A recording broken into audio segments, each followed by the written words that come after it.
এই যে তরল খাবারটি দেখছেন, এই তরল খাবারটি আমার মন গড়া তৈরি করা নয়। এই তরল খাবারটি ইন্টারন্যাশনাল জার্নাল অফ কেমিক্যাল স্টাডিজের তথ্যের উপর ভিত্তি করে বা গবেষণার উপর ভিত্তি করে তৈরি করা হয়েছে। সেই খাবারটি আমি তৈরি করেছি এবং গাছে ব্যবহার করেছি, সেটা নিয়েই আজকের ভিডিও। নমস্কার, আমি দেবজ্যোতি, কুচবিহার থেকে। আর আপনারা দেখছেন রান্তুর ছাদ বাগান। প্রতিদিনের অভ্যাস মতো আজও আপনাদের সামনে আমি চলে এসেছি একটি তরল খাবার নিয়ে। কি সেই তরল খাবার? এই তরল খাবারটি হচ্ছে সর্ষের খোল পচা জল, যাকে আজ থেকে 40 দিন আগে পচিয়েছিলাম, মানে বসিয়েছিলাম পচানোর জন্য। সেটা নিয়েই আজকের এই ভিডিওটি দেখুন, আশা করি কাজে লাগবে এবং গাছে এই তরল খাবারটি আপনারা ব্যবহার করুন। শুধুমাত্র মাসে যদি আপনারা একবার এই তরল খাবারটি ব্যবহার করতে পারেন, আশা করি আপনাদের গাছ ম্যাক্রো, মাইক্রো এবং ট্রাইকোডার্মার মতন উপাদান গাছ খুব সহজেই পেয়ে যাবে। চলুন ফিরে যাই আজ থেকে 40 দিন আগে কি করে এই তরল খাবারটিকে বসিয়েছিলাম। আমাদের মাঝে যে প্রচলিত মতবাদ আছে যে 4 থেকে 5 দিনের মধ্যে খোল পচানো জলকে ব্যবহার করে ফেলতে হবে। এই যে প্রক্রিয়া, তারই এটা হচ্ছে আপডেট। সর্ষের খোল পচানো প্রক্রিয়াকে বিজ্ঞানীদের ভাষায় বলা হয় ফার্মান্টেশন। ইন্টারন্যাশনাল জার্নাল অফ কেমিক্যাল স্টাডিজের গবেষণায় দেখা গিয়েছে সর্ষের খোলকে যতদিন বেশি পচানো যাবে তাতে তার উপকারী উপাদান ততই বেশি বৃদ্ধি পাবে। সর্ষে খোলকে যখন জল দিয়ে পচানো হয় তখন সেই জলে বিভিন্ন উপাদান তৈরি হয়, যা পরবর্তীতে মাটি হয়ে গাছে চলে যায় এবং তাতে গাছের বৃদ্ধি, ফুল ফল ধরানো, রোগ প্রতিরোধক ক্ষমতা বৃদ্ধিসহ নানা রকম কাজ করে থাকে। আর এই যে খোল জল বানানোর পদ্ধতি, তার জন্য আমাকে যে সমস্ত জিনিস ব্যবহার করতে হবে, এই যে দেখুন, আমি একটি মাটির হাঁড়ি নিয়েছি। এক্ষেত্রে বলে রাখি, এই যে খোল জল বানানোর পদ্ধতি, এতে যে কোনো পাত্রই ব্যবহার করা যায়, তবে মাটির পাত্রে ব্যবহার করলে তার যে গুণ অনেকটাই কিন্তু বেড়ে যায়। তাই আমি এখানে একটি মাটির পাত্র নিয়েছি সর্ষের খোল, এখানে 200 গ্রাম মাপ করা রয়েছে, এবং সঙ্গে নিয়েছি একটি লাঠি বা কাঠি। আমি এখানে প্রথমে 2 লিটার জল এই যে মাটির হাঁড়ির মধ্যে ঢেলে দিলাম।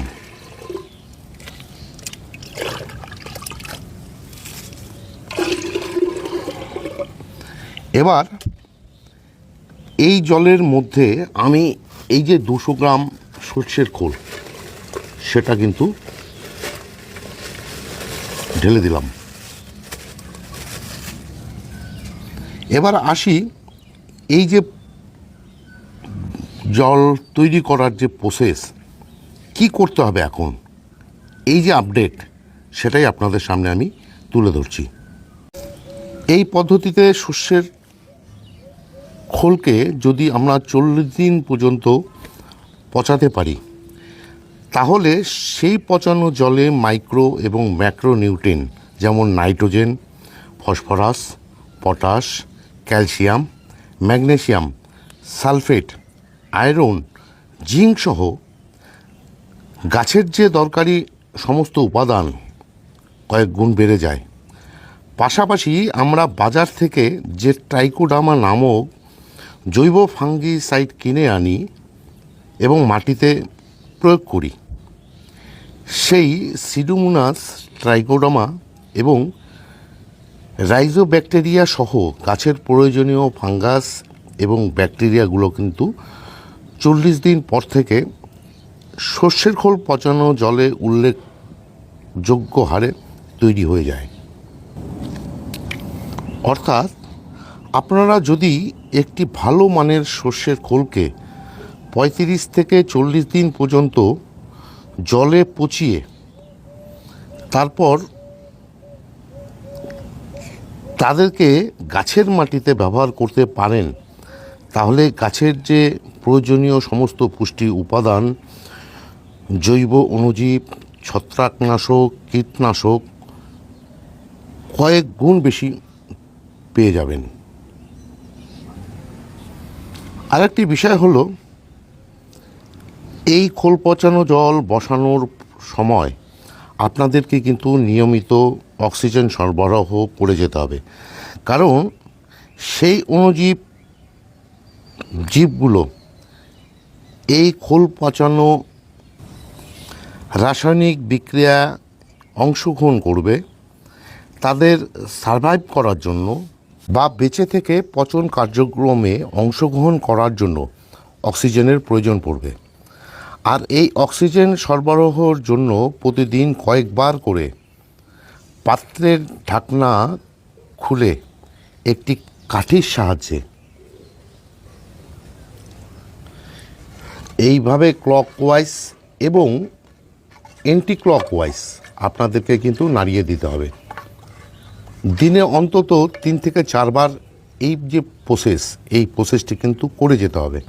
করে যাওয়ার পর এই যে ঢাকনা, এই ঢাকনা দিয়ে হাঁড়ির মুখটিকে বন্ধ করে রেখে দিতে হবে।